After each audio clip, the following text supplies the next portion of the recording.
जन जन का विश्वविद्यालय। ज्योत जलाए ज्ञान की, स्वाध्याय की, अनुसंधान की राह दिखाए वंचितों को शिक्षा के अधिकार की। ना उम्र का कोई बंधन, ना बंदिश परिधि की, घर घर है बना शिक्षा का देवालय। ये जन जन का विश्वविद्यालय, जन जन का विश्वविद्यालय। जन जन का मान है, सम्मान है, पहचान है। जन जन का मान, सम्मान, पहचान है। राष्ट्र का आह्वान है, वरदान है, अभिमान है। राष्ट्र का आह्वान, वरदान, अभिमान है। सर्वसुलभ सर्वोत्तम शिक्षा का है वादा, मुक्त और दूरस्थ शिक्षा का महालय। यह जन जन का विश्वविद्यालय, जन जन का विश्वविद्यालय।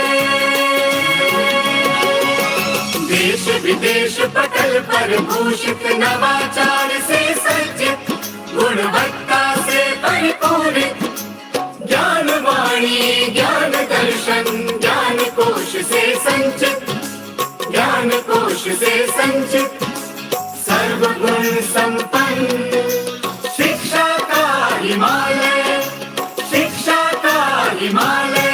यह जन जन का विश्वविद्यालय, जन जन का विश्वविद्यालय।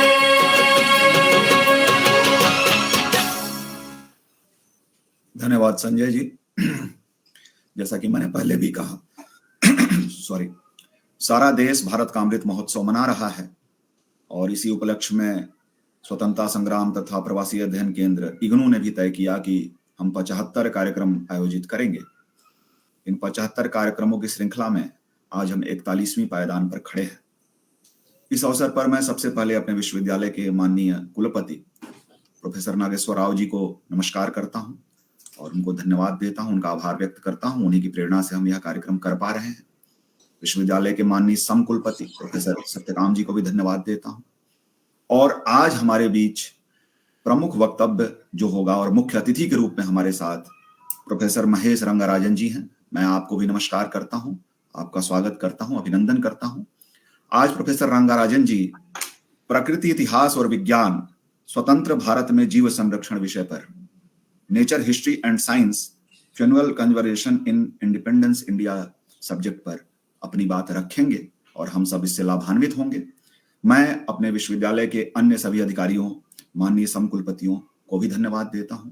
और आज हमारे बीच स्वागत वक्तव्य देंगे आदरणीय डॉक्टर मयंक कुमार जी, जो कि एसोसिएट प्रोफेसर हैं हमारे ही विश्वविद्यालय में। मैं आपको भी नमस्कार करता हूं, आपका भी स्वागत करता हूं।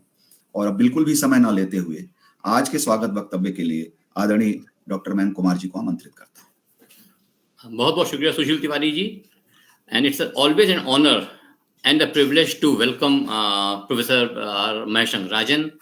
Before I formally describe his achievements, let me share one of my personal experience with him.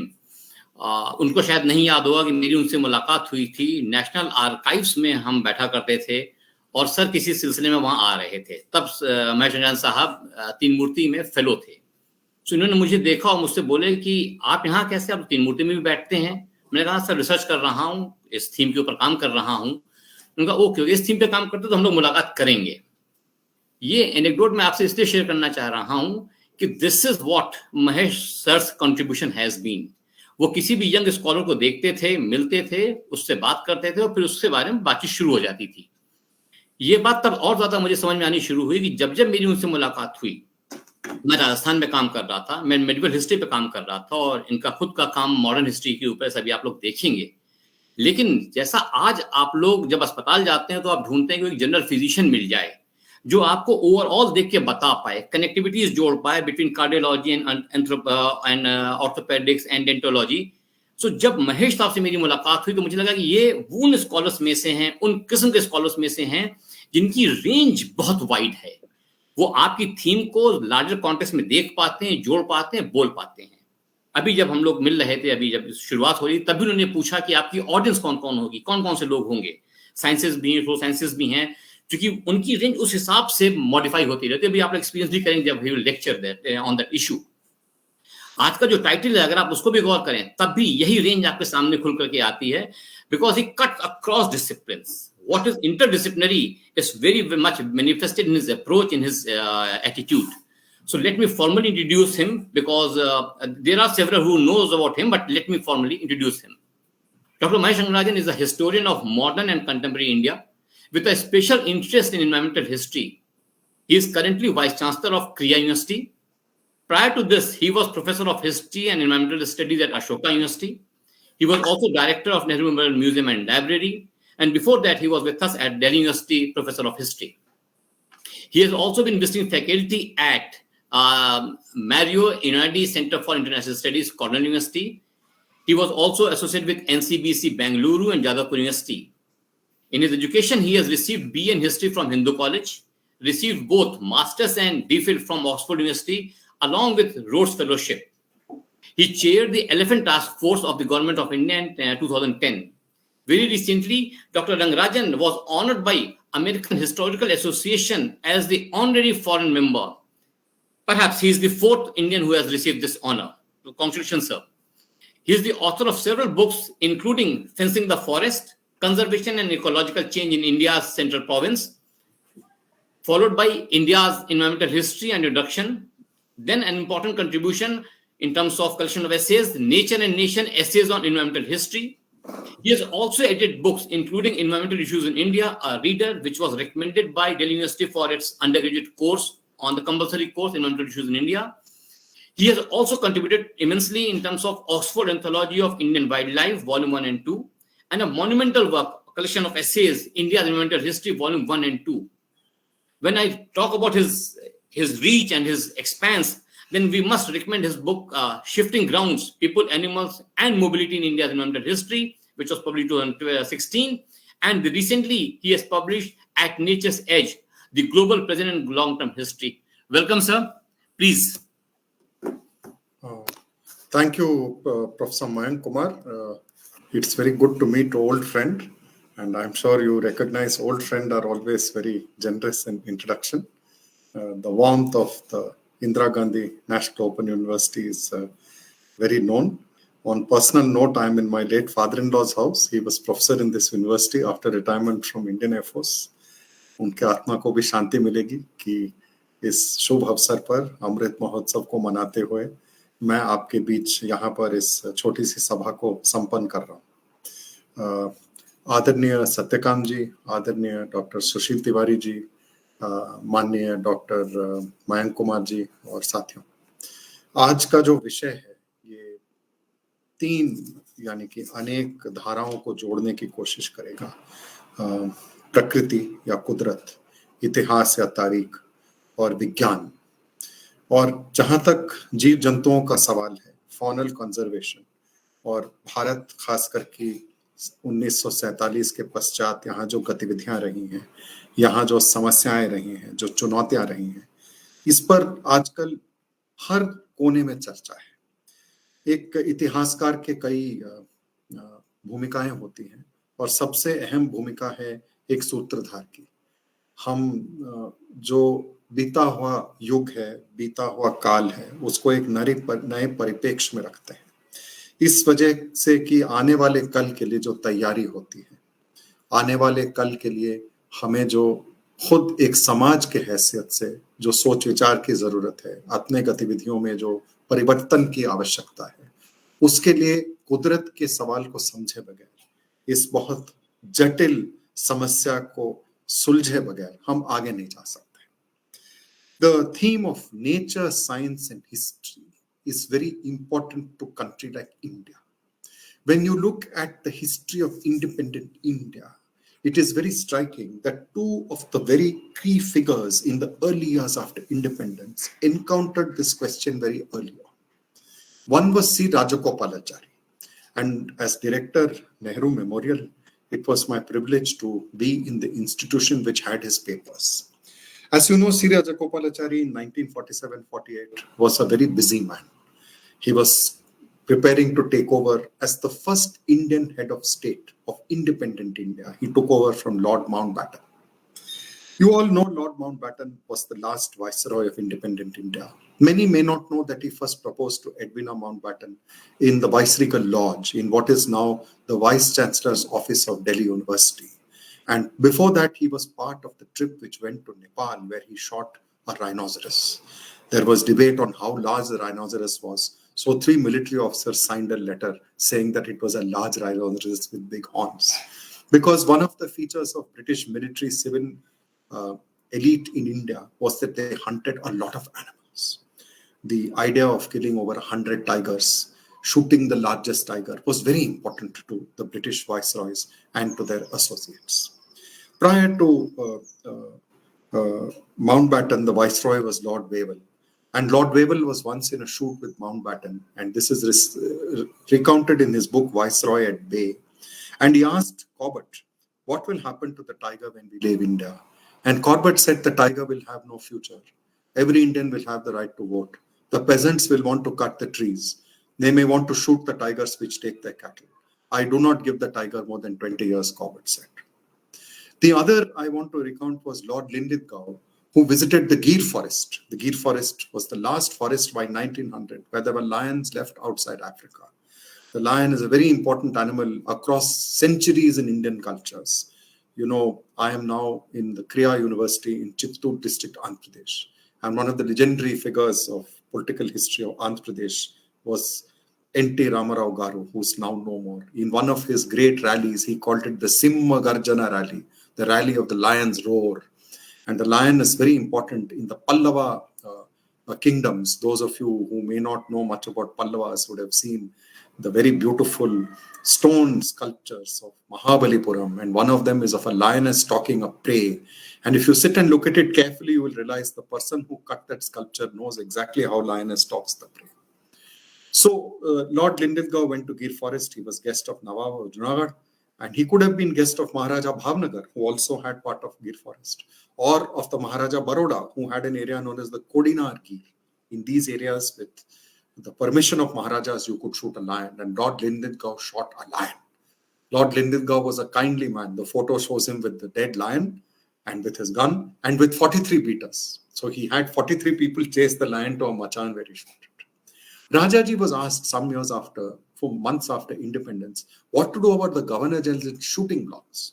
So when you look at the map of India today, it's around 3.2 million square kilometers. The map of India before independence, it was around 4 million square kilometers. It included the areas which are now the nation states of Pakistan and Bangladesh until 1937 Burma. And this is a vast area in which different regions were famous for different kinds of big game.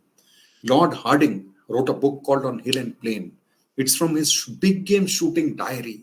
And the titles are The Tigers of Gwalior, The Bison of Mysore, The Hangul of Kashmir, The Sandgrouse of Bikaner. So Lord Hardinge went from one place to the other. He shot different animals. Some were for eating, like the grouse. Some were for keeping the skin, such as of the tiger. Some were for mounting the head on the wall, like the bison or the gaur of Mysore. M.D. Chaturvedi was the first Indian Inspector General of Forests. He was not yet Inspector General. He was, as the name must tell, from Uttar Pradesh. This was a different India. M.D. Chaturvedi said, Governor General, sir, what to do about shooting blocks and the Shivaliks? So Governor General had exclusive shooting blocks. They were reserved forests. In the reserved forest, there were shooting blocks. There were closed and open seasons.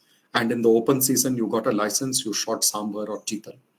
And there was no license required, of course, for the viceroy, or if you were above a certain rank of commended officer. Rajaji said that, what do you think? M.D. Chaturvedi was a famous shikari. He was to shoot over 50 tigers in his lifetime. He made a comment which would today be unacceptable to us, both for his attitude to tigers and to women. In the passing out parade of the first Indian batch of Forest Service officers, he said, and I'm sure, please forgive me, I'm quoting him, they were all men. He said, जब आप शादी करने जाते हैं तो दहेज में आप गहने और सोना मत मांगिएगा, आप बंदूक लीजिएगा. Ask for gun in dowry, not for the gold and jewelry. क्योंकि पहले साल में अगर आपने एक बाघ को बाघ का शिकार करके उसे मार नहीं गिराया तो आप DFO होने लायक नहीं है. You are not fit to be divisional forest officer. You cannot shoot tiger in the first year.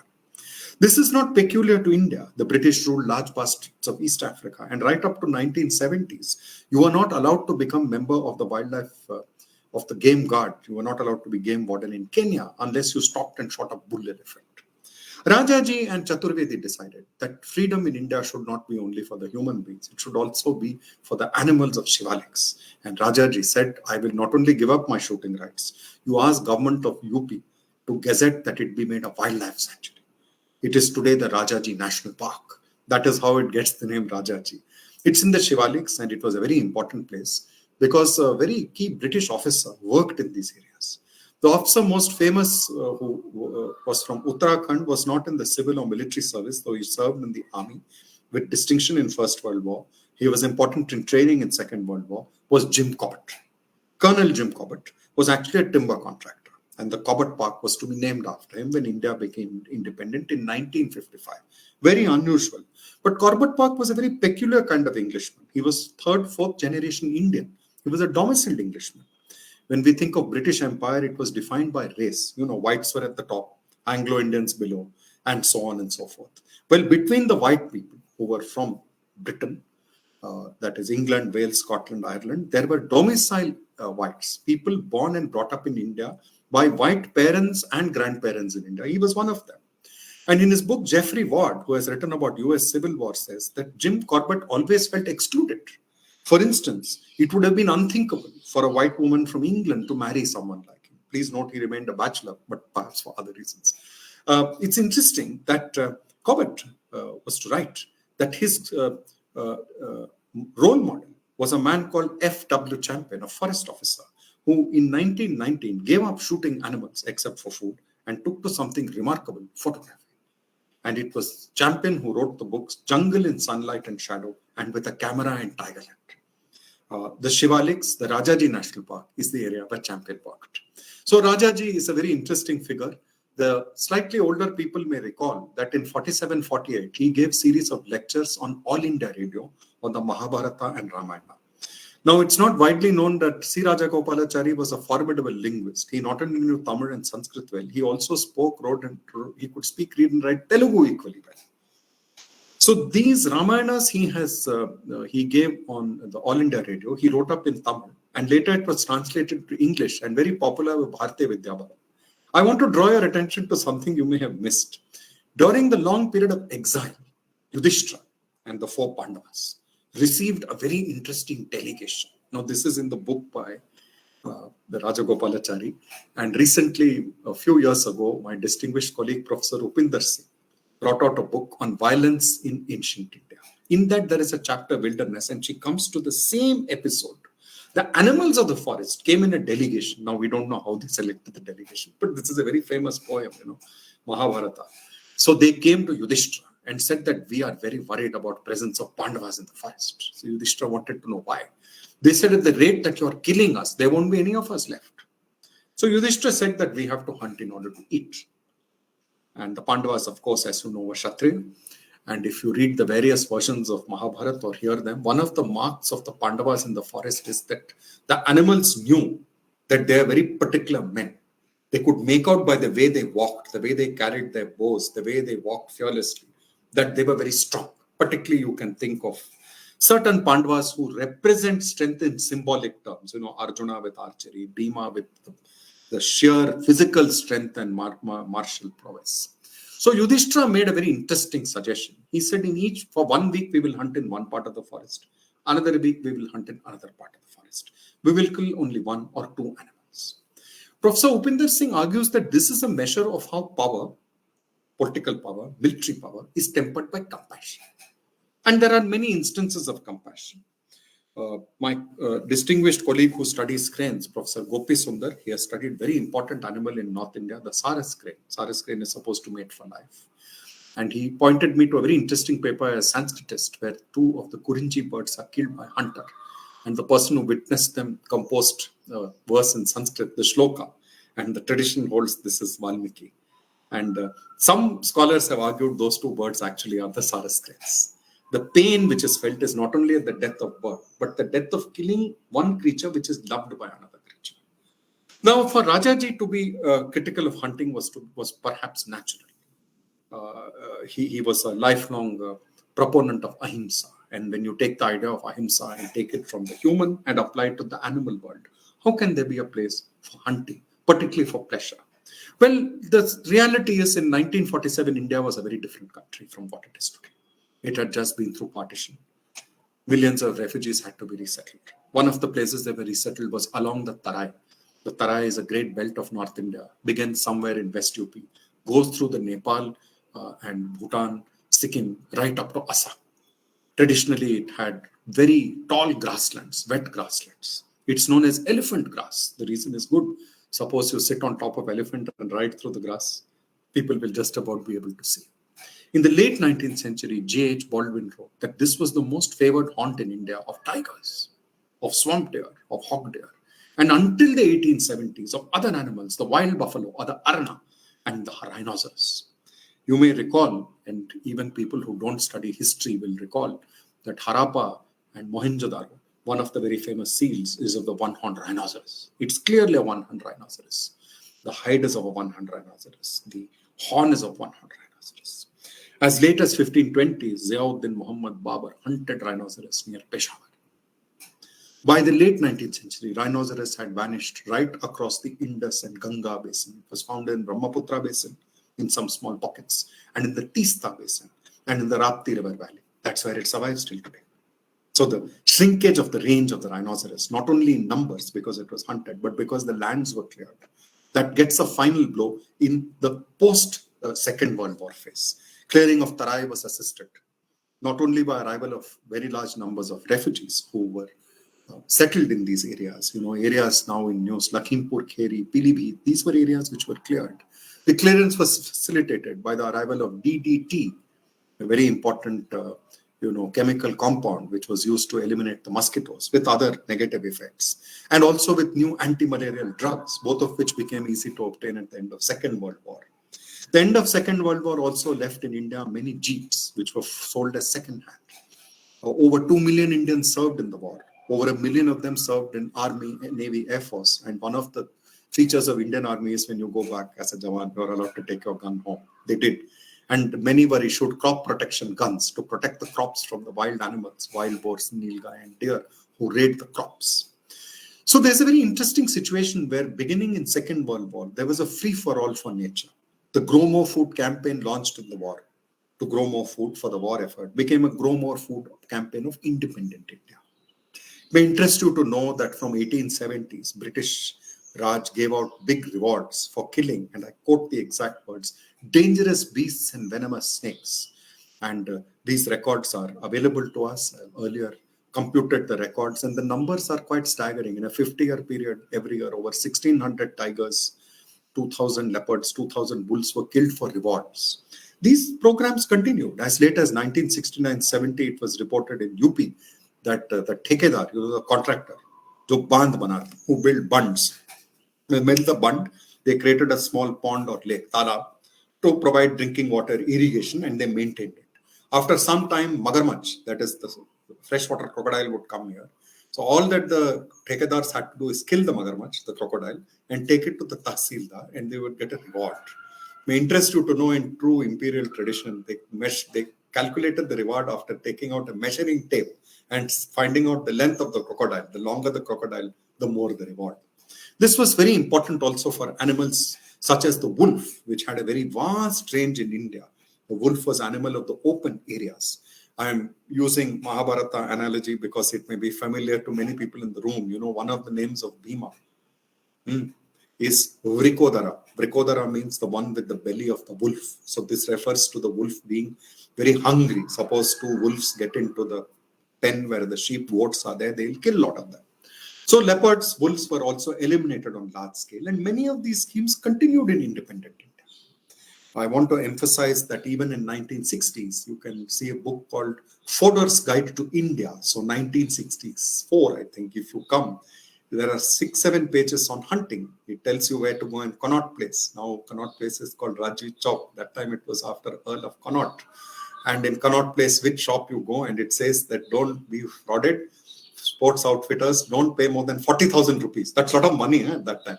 For 40,000, they will do what is called Shikar and Bandobast. There is a book called Shikar and Bandobast. That is, they will arrange for your travel to an area. There will be a tent, there will be food, and they will take you out. They will tie up the bait and will shoot the tiger. So by 1950s and 60s, there is also concern about these changes. The first president of India was Babu Rajendra Prasad. And you all know Rajendra Prasad went to Gujarat because he participated in ceremony of Somnath temple. And there's a lot of debate between him and Jawaharlal Nehru. But the other part of that visit, there is no debate. They agreed. He went to the Gir forest. He's the first president of India to visit Gir forest. And there's photo of Babu Rajendra Prasad with the foresters of Gir forest. Junagadh Nawab, as you know, ran away to Pakistan. Arzi Hukumat was declared, Samaldas Gandhi, and then it became part of Saurashtra. At that time, it was Saurashtra. Gujarat came into being in 1960. Whereas Linlithgow went with his gun and all his beaters and experts, to paraphrase famous Hindi film song, Babu Rajendra Prasad, Jungle mein gaye chhadi ke saath. He had his walking stick. So you can see him with the chhadi. I see there is something very interesting happening here. Few years later, the Gir forest had another visitor, Jawaharlal Nehru. And the newspaper of Rajkot, it is still there, is called Phool Chhap. It's a Gujarati paper. And I am giving this from book by a very famous scholar, Dr. Divya Banu Singh, who has written The Lions of Asia. According to him, this might have other echoes, but I am quoting it in Hindi. Gujarati mujhe aati nahi hai. The local newspaper said, Nar Indra will meet one Raj. The Indra of the king of men will meet king of beasts. And if you see the pictures, it's interesting. Jawaharlal Nehru and members of his group, including Mrs. Indira Gandhi, they wore the khaki. They wore khaki overcoat because khaki was worn by the Junagadh foresters. Now, the lions had not been hunted for many years. Small numbers of lions were shot, but they were still not fully trusting of visitors. The Pramukh of the Saurashtra chiefs was Digvijay Singh. Digvijay Singh is from the same family of the famous cricketer Prince Ranji, Jam Sahib of Nawanagar. Okay, so he took them and they went and they didn't shoot the lions, they watched them. And it is at his instance that Saurashtra government started what is called the Lion Show. They would bring groups of tourists to see the lions. 1952, the Indian Board for Wildlife was formed. And 1952 is a very important moment in India because it was the first general election, the largest election ever in history. Indians who had voted ourselves a democratic constitution in the Constituent Assembly, 51-52 is the first election. Same year was the Indian Board for Wildlife. Interestingly, the head of Indian Board for Wildlife was the Maharaja of Mysore. Now, the Mysore rulers go back to the defeat of Tipu Sultan, the Wadiyars. And Tipu Sultan, as you know, had a very interesting symbol, the tiger. The Wadiyar dynasty, however, had a different symbol. It had a very unusual bird called a Dodda Peranda. This is Kannada. It means the two-headed heron. So you can see association of particular birds and animals with royalty. Now, Professor Upinder Singh, in her book, and I'm also quoting Kathy Morrison's work on Vijayanagar, has a very interesting revelation, which was I must say, every time I reread that, I am struck by how original this observation is and how so many of us who are less educated on pre-1800 history miss it. I was under impression that lion, Simha, was a symbol of imperial power. You can think of, the independent India's official emblem, the three lions. And the lions are, of course, adapted from the lion capital of Ashoka. And Ashoka is a very important ruler, not only because he adopted policy of peace after Kalinga, but because if you see the fifth pillar edict and Girnar edict, anyone who has not gone to National Museum of India, if you go outside National Museum, there is a copy of these edicts. They are remarkable edicts because they are about compassion to the animals. He limits the number of animals killed in royal kitchen. He declares a creature protected, which is clearly the rhinoceros. Another animal is a very large creature living in the Ganges, which may have been a Ganges dolphin, we don't know. He put controls on the burning of the forests. But to come back, the animals which were associated according to them with royalty were the bull, the lion, and the elephant. So it's very interesting. This association of power is there actually in the official emblem.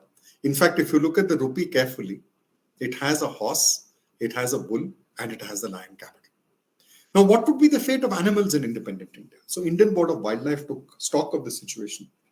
There were two very eminent Indians in it who studied not animals but birds. One was Dharam Kumar Singh. Dharam Kumar Singh was the Yuvraj of Bhavnagar state, educated in England, very remarkable man. In the 50s, he conducted a study of a remarkable bird, the great Indian bustard, which is now perhaps on edge of extinction. He prepared plans of how to protect it. He had grown up as a shikari. He had even been present at lion hunts in the Gir forest, but he became a conservationist. And along with another very important figure, he made sure that the idea of wildlife did not only include big game animals, tiger, lion, elephant, gaur, rhino, but also birds. And the other, of course, was Dr. Salim Ali. And Dr. Salim Ali was from one of the first Indian millionaire families, the Tayyabjis. Badruddin Tayyabji had been president of the Congress. Salim Ali was trained in Germany. He worked in Burma. And in the 1940s, he did something very remarkable. He teamed up with an American who was on war service in India, Second World War, called S. Dillon Ripley. They started writing a book in 1948. And believe it or not, they completed it as late as 1976. It's a 13-volume book with a completely inappropriate title, Handbook of the Birds of India and Pakistan. Now, you would imagine handbook is a small book, the size of cell phone. You can put it in your pocket, take it to field. Well, this was a misnomer. But it's very interesting when Salim Ali gave a very important lecture once. The chair was the first Indian Minister of Education and Culture, Maulana Abul Kalam Azad. And Azad Sahab said to Salim Ali that, Dr. Salim Ali, I have been waiting to meet you from the time we were in the Ahmednagar fort. It seems in Ahmednagar fort, the 12-13 prisoners had very little to do. There were very important people there. There was Acharya Narendra there. There was Jawaharlal Nehru. There was Maulana Abul Kalam Azad and several others. What they did is they got a copy of Salim Ali's book and they tried to watch the birds outside the jail ward and in the fort. This was a very famous book, the Book of Indian Birds, which came out during the Second World War. So India is a very unusual country because this is the first book of birds of a country written by an Asian, not a European, other than Boonsong Lekagul in Thailand, never a colony, and many excellent books published in Japan by the Japanese, and Japan was never a colony. So India is a very unusual country already by 1950s. It has an intelligentsia. Men like Dharam Kumar Singh, or for that matter, Dr. Salim Ali. I want to mention two others who to me are very important. One was an Englishman who stayed back, E.P. Gee. E.P. Gee was a tea planter. As early as 1939, he had written articles in the Journal of the Bombay Natural History Society. He stopped hunting and he lived on in India right up to the late 60s. He retired and went to England where he died in 1968. E.P. Gee was a member of the Indian Board for Wildlife, and in 1953 he did something which naturalists all over the world dream of. He found a new species of mammal. It was called the golden langur. It is a very important animal. It is protected in Bhutan. It's protected in the Bodo Autonomous Territory, and in Assam there are less than 5,000 of them. This was the first discovery of a new species. And when I say discovery, it is by modern science. The people in those areas, Bodos and others, knew the animal was there. But Presbytis gee, as it was named, or Gee's golden langur, was the first discovery by modern scientific description of a new macaque species or monkey on the Asian mainland since Indonesia in 1908. I want to emphasize something which was evident to these wise men and women in the 1950s, though their voices were not often heeded: the clearing of forests, the taking over of forests for raw material for industry, particularly for plywood and paper, the construction of large dams. Temples of modern India often came at the cost of the natural heritage. The clearing of areas for townships. When you think of Bokaro, Bhilai, they were set up in what were earlier forests. And this period of 47 to 67 largely was a period of free-for-all. There were correctives, but they came only at the end of 60s. What I want to emphasize is that in the 50s and 60s, there starts to be a new kind of argument advanced by a very important Indian who had a BSc in botany. You know, I referred to large animals, I referred to small animals and birds. I want to emphasize, you cannot think of faunal diversity, different kinds of animals, without thinking of floral diversity. We always like to think of India as a land of great cultural riches. The Indian rupee note It is written 1 rupee in 22 national languages. There are several other languages spoken in India. India is a land where there are many different faiths which are practiced. There are different ways of eating, drinking, dressing. But much of this diversity is also linked to the great diversity of the animals, birds, and plants of India. If you look at the map of the world, you'd find north, central, western India. There are animals, birds, and plants which are typical of the open countryside. The lion, the cheetah, the gazelle, the acacia. Acacia in Hindi is known as babul, since Professor Mahesh Kumar is here, he will not be happy if I don't refer to Rajasthan. In Rajasthan, there are 2 large regions known as Mewar. Mewar includes Udaipur and the famous Maharana Pratap. And then there's Marwad, which is the area of the desert, Jodhpur, Bikaner, Jaisalmer. And there is a famous saying, Babul, Babul, Marwad, Aunla, Aunla, Mewar. And it's been commented on that the historic division line between these regions of Mewar and Marwad, where the Boli is Marwadi and Mewadi, is the yellow flowers of the Aunla and the spiky thorny tree of the Babul. You could look at the North and South India.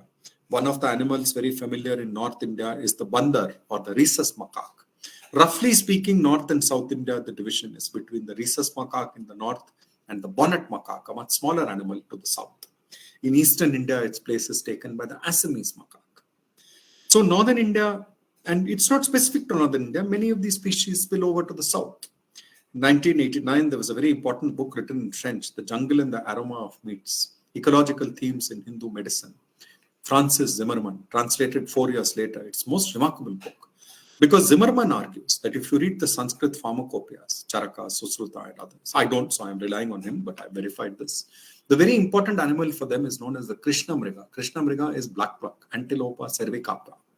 So again, to go back to Mahabharata, when the Arjuna wins hand of Draupadi, he was remembered in disguise as a Brahmana and all that. So the various Brahmins, they were very happy. So they took out their deer skins and waved them. Now, if you read the description of the deer skin, Mantol in Tamil, it's of the Krishna Mrig, that is of the blackbuck skin. So the blackbuck, according to Zimmerman, was the centerpiece of Sanskritic civilization. Wherever the blackbuck roamed was the land of the fire sacrifice, Aryavarta. Now, the reality is blackbucks range far south. There are blackbuck as far south as Tirunelveli in South India, the Point Kalimere Bird Sanctuary. And the blackbuck, incidentally, is the state animal, not only of Haryana, where I used to work in Ashoka University in Sonipat, though there aren't any blackbuck now in Sonipat, but also, interestingly, Andhra Pradesh, where I am now. But I'm just trying to emphasize that, this north, central, western India has a lot of animals and birds which it shares with West Africa, West Asia, Central Asia, and Africa. The lion is only one of them, the cheetah would be the other.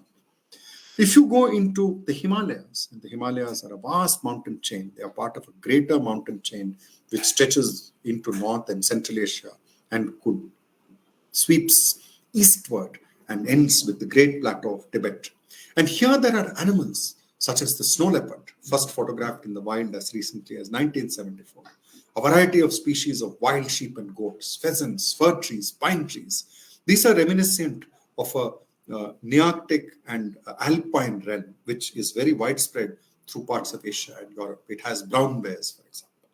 And then there are the animals which India has been famous for through the ages: the elephant, the tiger, the sloth bear. Older people in the room will recall this has now been outlawed. The bhalu, which dances, and that bhalu is the sloth bear, which has a V-neck and huge termite claws in order to rip aside termite mounds. So India is the meeting place, if you like, the sangam of these 3 great biogeographic realms: the Ethiopian, the Alpine, and the Oriental. If you look beyond that, and one should never forget that the land of 3 million square kilometers is also bounded by great oceans. And in these oceans, there are enormous creatures. The largest species of fish in the world, the whale shark, which was hunted until recently off the coast of Gujarat. It's been a very large scheme by Wildlife Trust of India, Gujarat government, and others to popularize that the whale shark should not be hunted. It's a very gentle creature. In fact, contrary to the very wrong image of shark given films like Jaws, which is, by the way, a different species, great white shark. Whale shark only eats very tiny creatures. It never harms humans. between the waters just off India, Maldives, near Sri Lanka. There's also been sightings of the blue whale, which is one of the probably the largest animal which is found on Earth today. We were fond of mugging up in college, school rather, that 3 double-decker buses could be parked on the back of a blue whale. Unfortunately, that has never happened. And fortunately for the whale, and unfortunately for us as schoolboys and girls, we never got to ride in one of those buses. So this great richness of fauna and flora. The flora includes 25,000 species of flowering plants. And I want to emphasize M. Krishnan, because M. Krishnan, right from the 40s, when he gave up his job as advisor to Maharaja of Sandur and started earning his living, which he would for 48 years, as a nature photographer, as a writer on natural history, writing in the Statesman, writing in Tamil, writing occasionally in the Hindu, also the Illustrated Weekly. Krishnan will begin to argue that a country is not only typified because of its human heritage. And mind you, Krishnan was a very great scholar of Sanskrit, but more so of Tamil.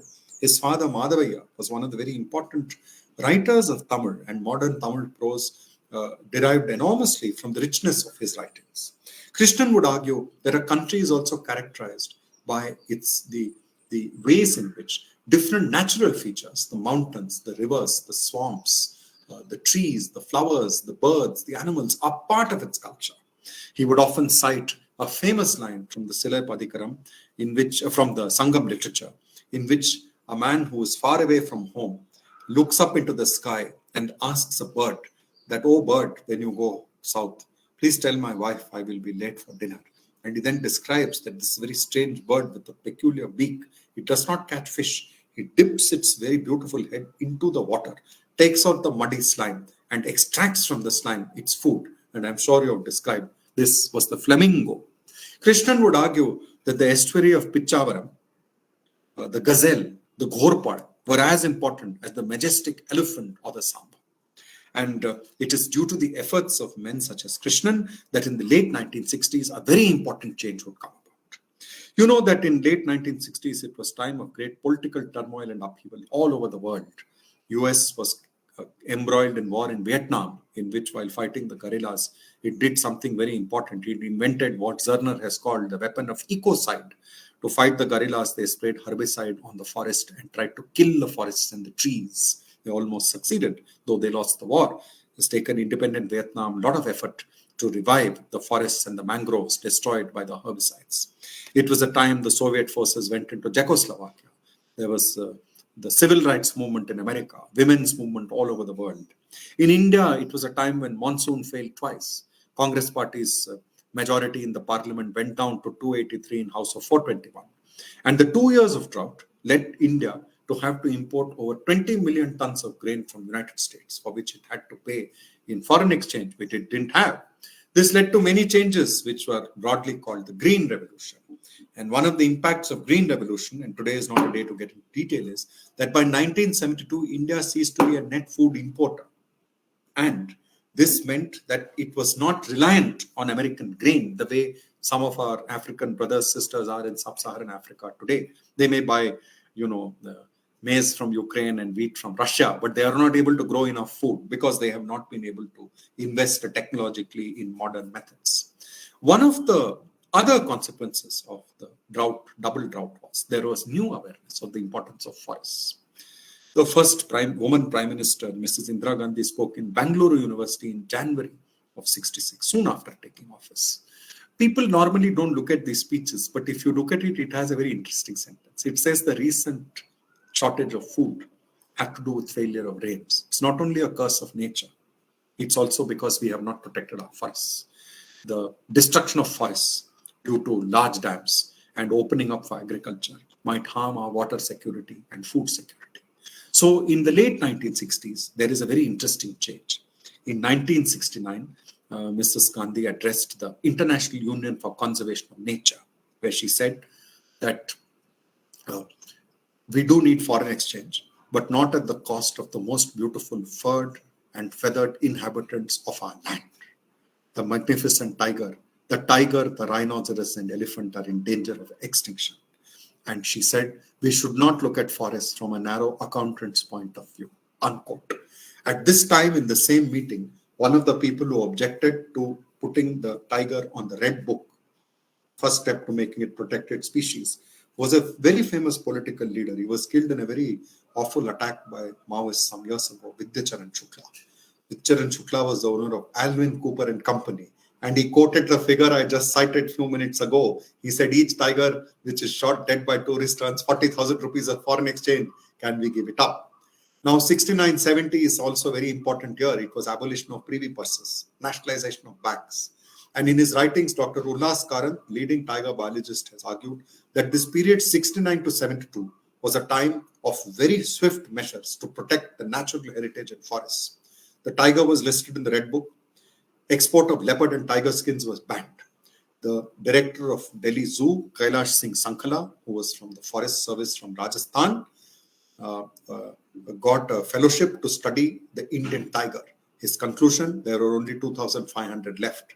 He based his study on the records of hunters, that is sport hunters, and discussions with foresters in different parts of the country.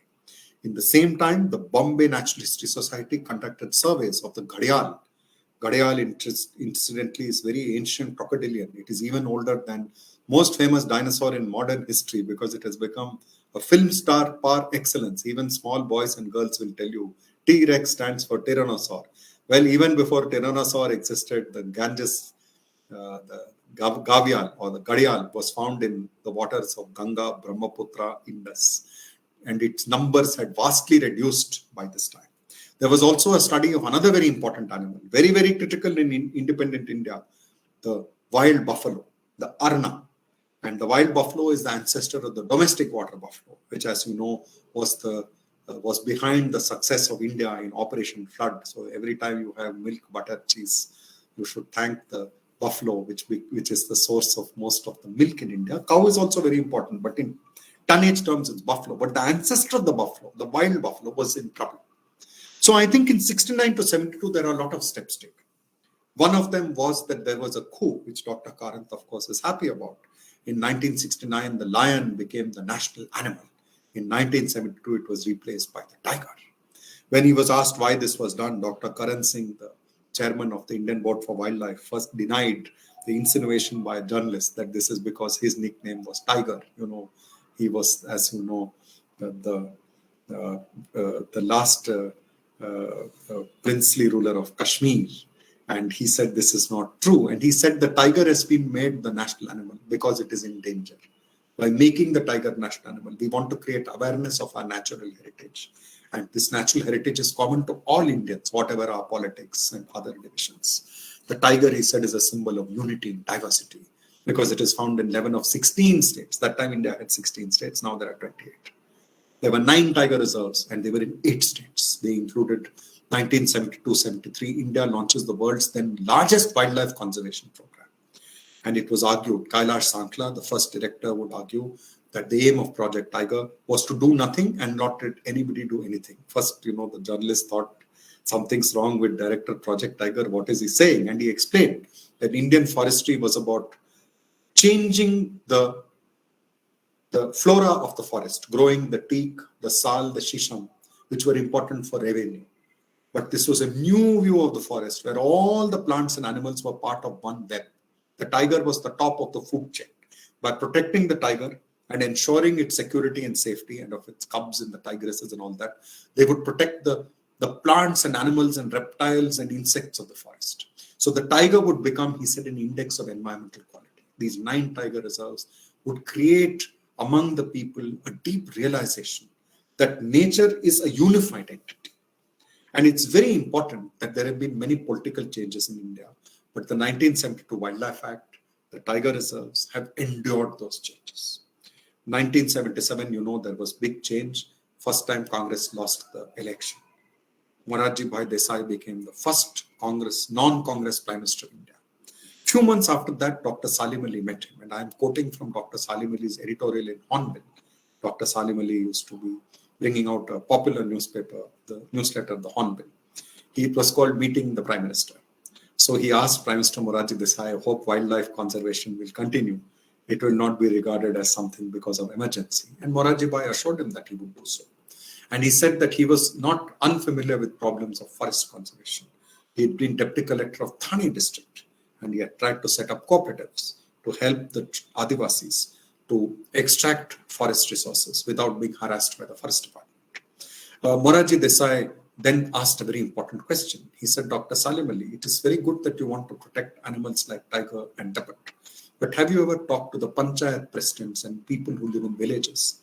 Unless you enlist them in your cause, how will they want to live with these big animals which kill their cattle? How can conservation succeed if it is not a people's movement? I think Morarji Bhai had another very important part of his credentials. He is not widely enough credited with a very important step he took in 78. See, from the 1930s, animals became very important in medical testing. Many people here would know about, polio vaccination. The polio vaccine of Jonas Salk was first tried on very important animal from India, the rhesus monkey. Hundreds of thousands of monkeys were exported from India, Pakistan, Bangladesh. And in 70s, there was also concern they were not only used for medical, but for military testing, including the neutron bomb. And one of the petitioners was a very important Indian who played a critical role in the reinvention of Bharatanatyam in South India, the great Leela Sampson. It was Rukmani Devi Arunde, her guru. And Rukmani Devi, in fact, petitioned on behalf of the Society for Prevention of Cruelty to Animals. She had links with a group called the Primate Protection League, primate scholars from all over the world who did not want apes and monkeys subject to these extremely inhuman tests. This movement still continues. But one of the important turning points was in 1978, India banned the export of rhesus and bonnet macaques for research. It's a very important turning point.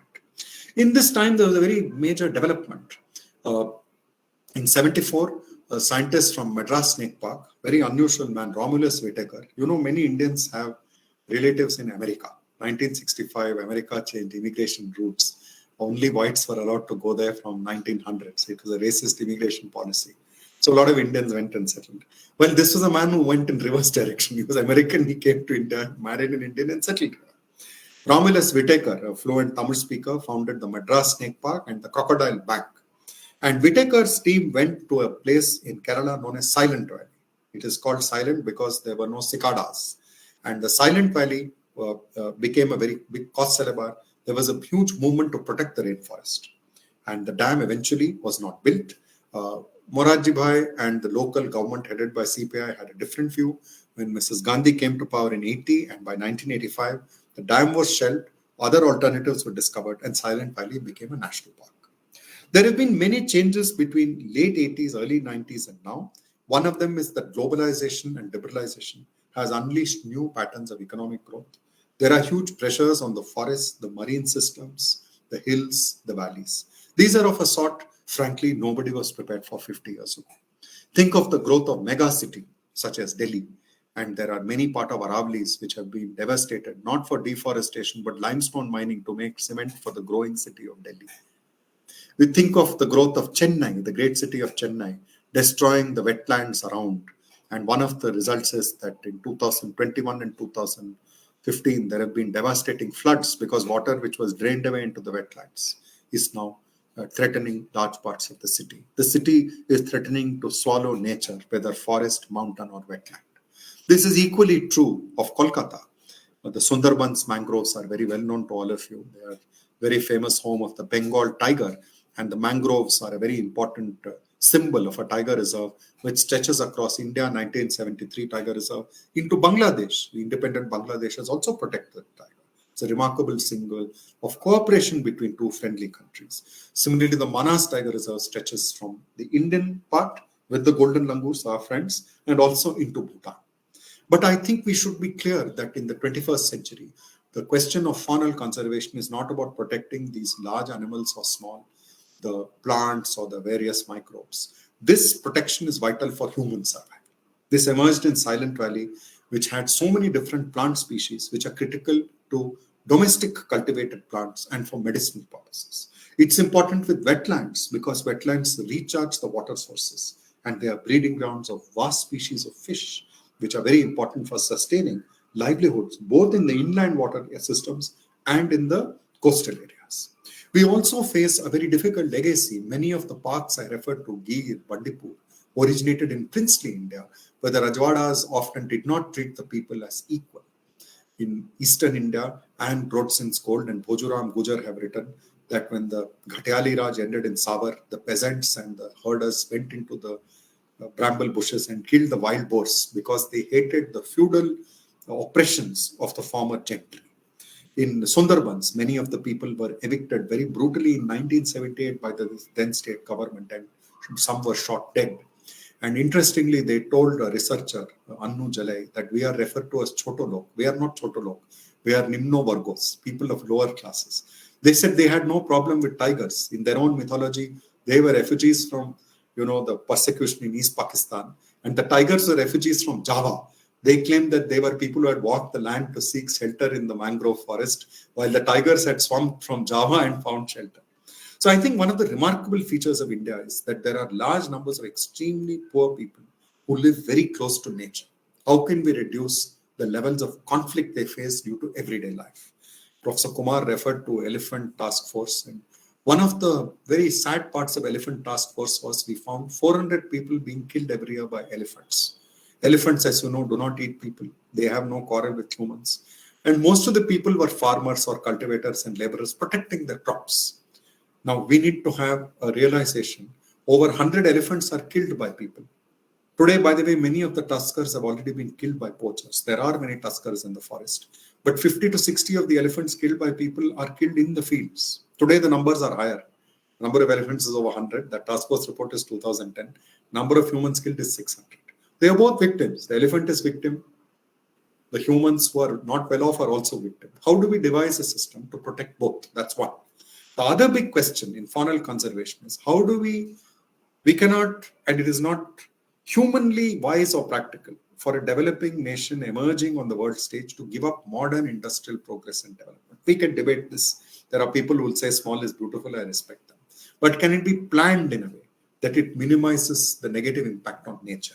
And one of the sensible ways to assess that is the landscape still able to support this vast diversity of life? Tigers may be possible to save in 50 tiger reserves and adjacent landscapes, but the range of other animals and birds which can live very close to humans. So I'll end with this, that nature, science and history are at crossroads. Amrit Mahotsav India should celebrate the great cultural heritages of India. Temples of Belur and Halebid, Elephanta caves, the remarkable Bodhi tree and all of that. But it also has to celebrate and accept the natural heritage. After all, the description of the change of seasons, even today, for many Indians, is by when a particular flower comes, when a particular bird calls, when a particular tree drops its leaves. This is a very powerful cultural links we have, not only with the birds, flowers, plants, but we must remember with each other. And can this living fabric be protected? And for that, all three of these are important: history, science, and nature. The sense of the past, the awareness of nature works, and how, drawing on the past, we get insights to create the peace with nature, which is vital for a peace among people. Because the big challenge of the 21st century is not only to end the war between nations or the war in the minds and hearts of people. It is that peace between nations, peace between among peoples, has to be accompanied by a peace with nature. This is important not only for our own survival, it is also important because it is critical for the harmony of the larger planet.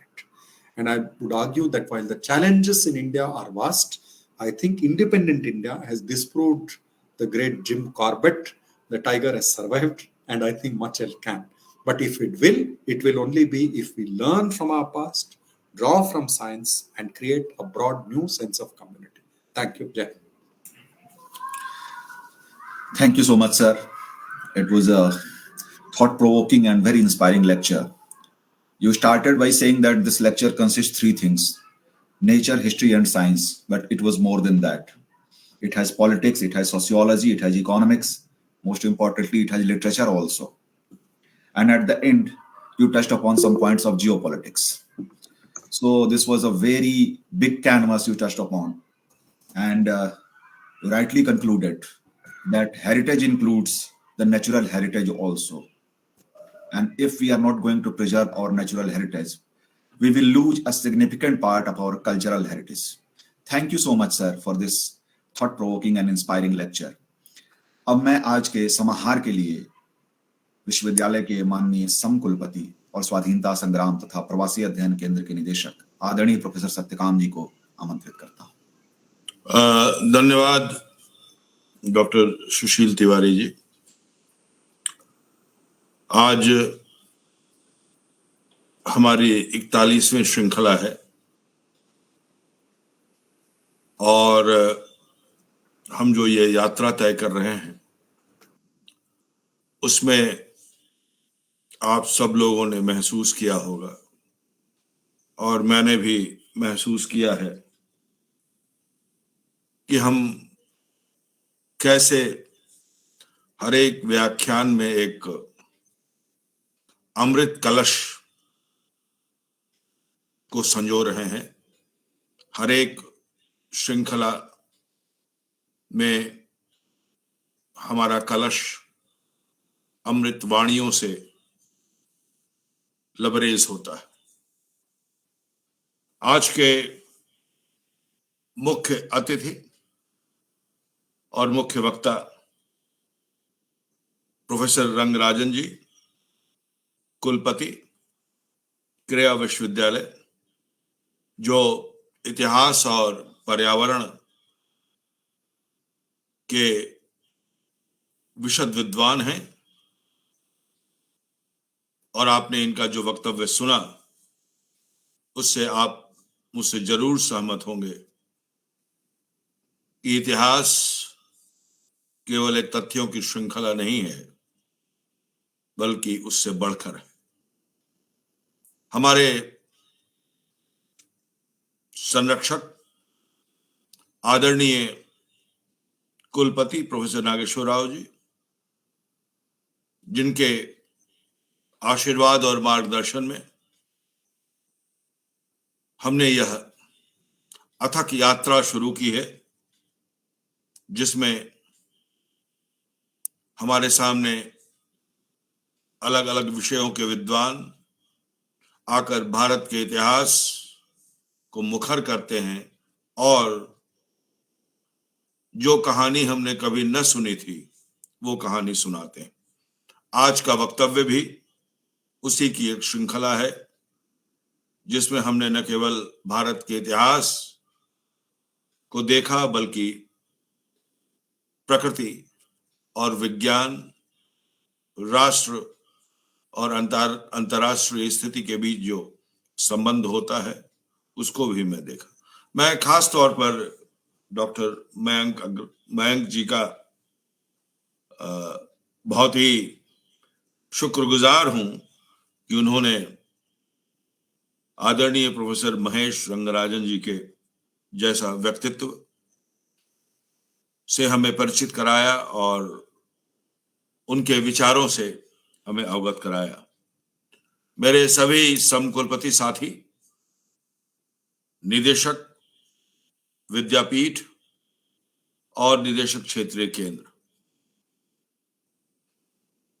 आज का वक्तव्य हमारे लिए बहुत महत्वपूर्ण है और आप देखेंगे कि ये जो वक्तव्य हो रहे हैं वो इतिहास के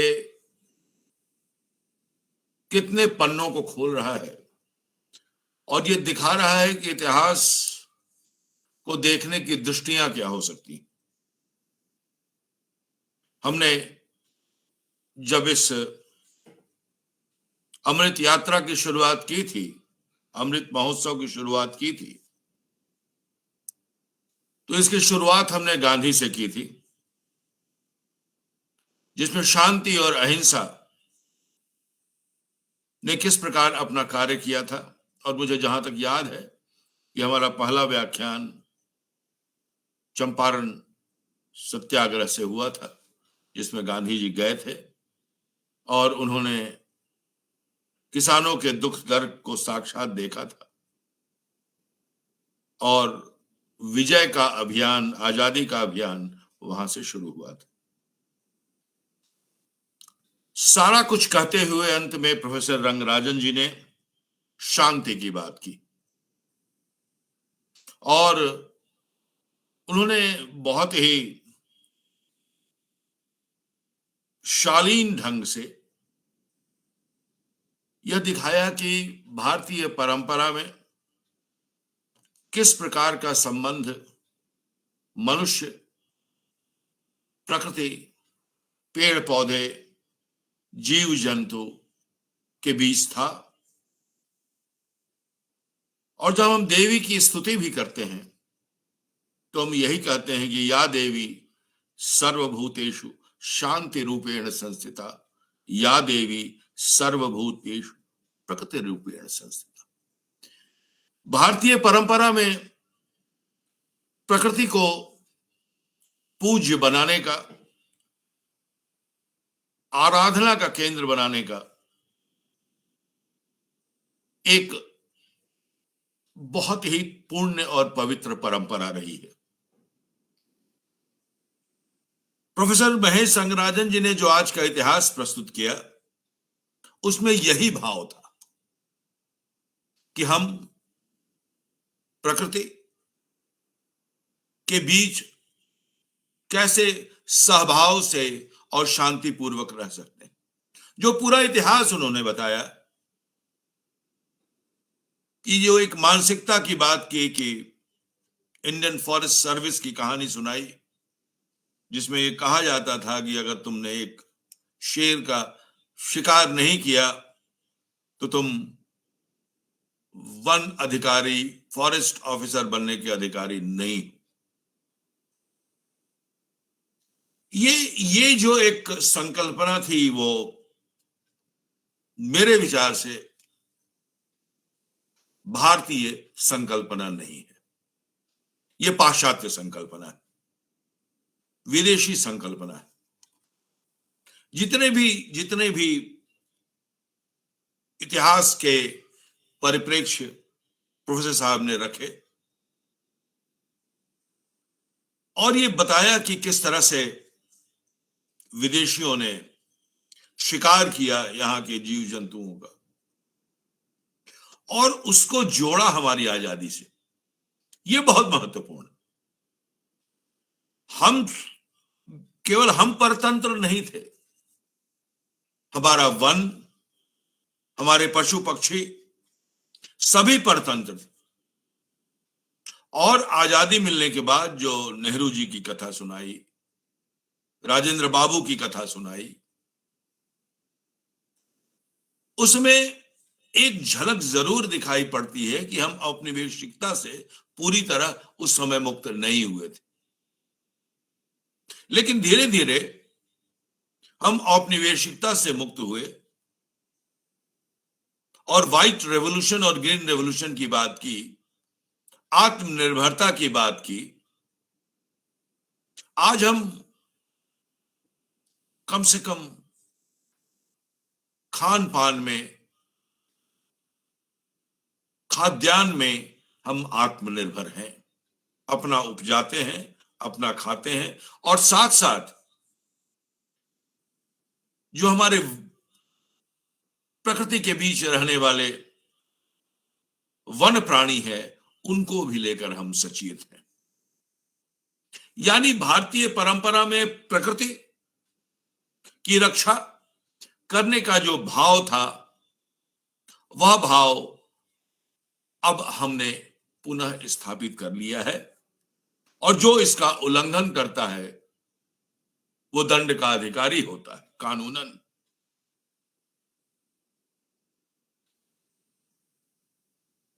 देखिए, आरंभ में जब मनुष्य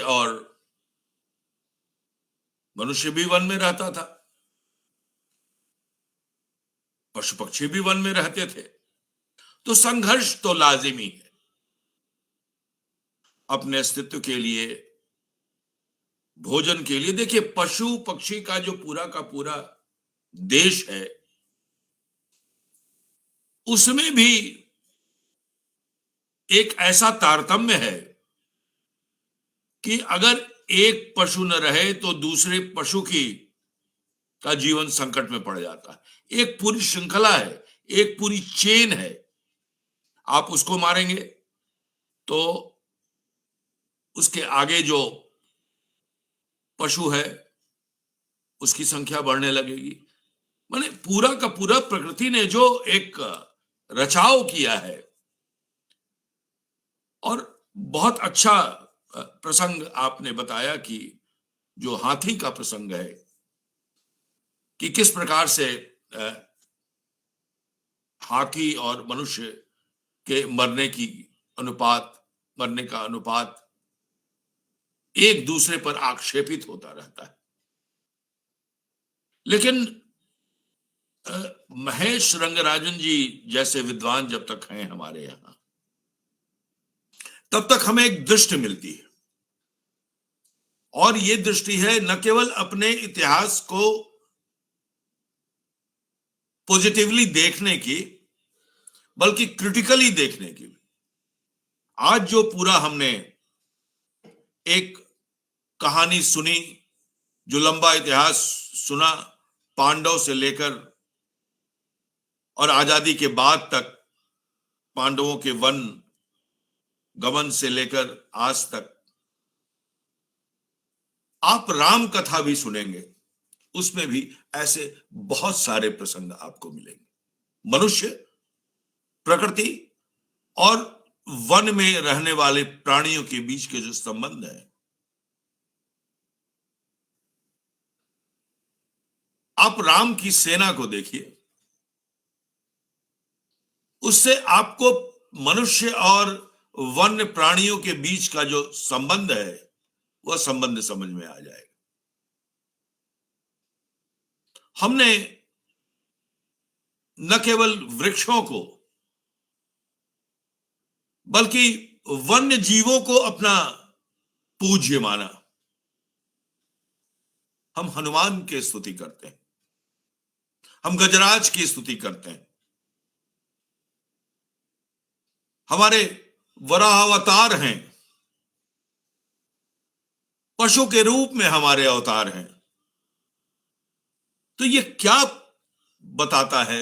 यही कि हम प्रकृति से कितने जुड़े हुए थे। और अगर इसको धार्मिक दृष्टि से न देखकर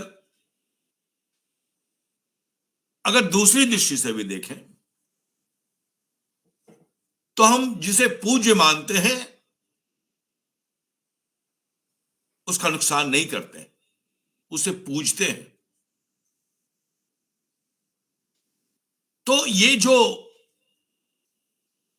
पशुओं को मारने, उनका अहित करने की जो बात आई, एक इंपीरियल पावर के रूप में अपने को स्थापित करने के लिए हम जितने शेर और सिंह मारेंगे, उतना ही हमें प्रबल माना जाएगा। ये संकल्पना भारतीय संकल्पना नहीं है, ये सत्ता की संकल्पना है, ये जनता की संकल्पना नहीं है। आप ये देखेंगे कि रंगराजन जी जो इतिहास सुना रहे थे, वो सारे सत्ताधारी हैं। और जब भारत में लोकतंत्र आया, जब जमींदारी गई, जब रजवाड़े गए, तो देखिएगा कि उसके समानांतर जो 60 की दशक की आप बात कर रहे थे, उसके समान, और इसी समय रजवाड़े, जमींदारी सब समाप्त हो रहे थे, प्राइवेट पर्स सब समाप्त हो रहा था, और उसी समय वन संरक्षण की भी बात हो रही थी।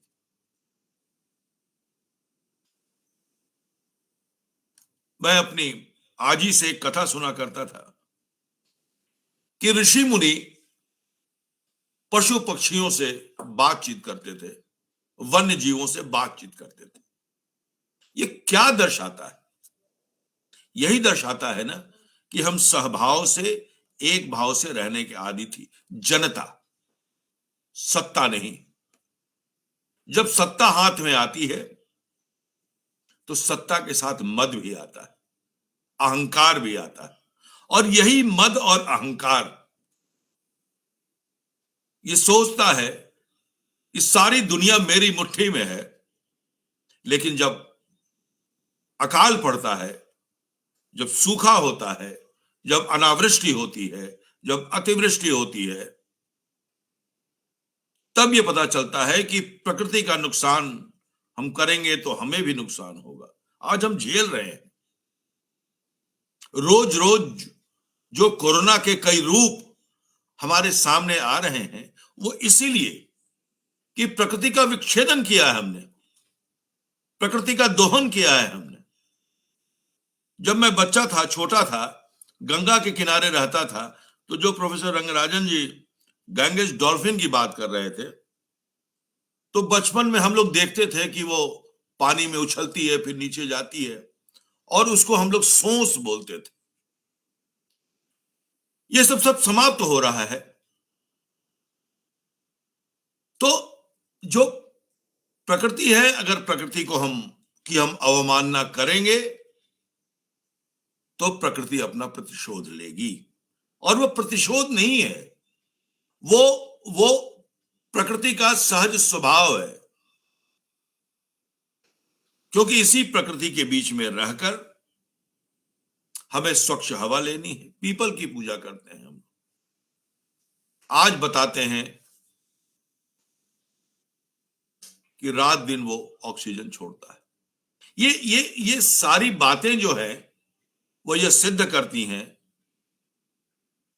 कि हमारे पूर्वज जो कुछ कह गए, हमारी प्रकृति के बारे में जो सानिध्य की बात कह गए, आज जो प्रोफेसर रंगराजन जो कथा सुना रहे थे वो उससे मेल खाती।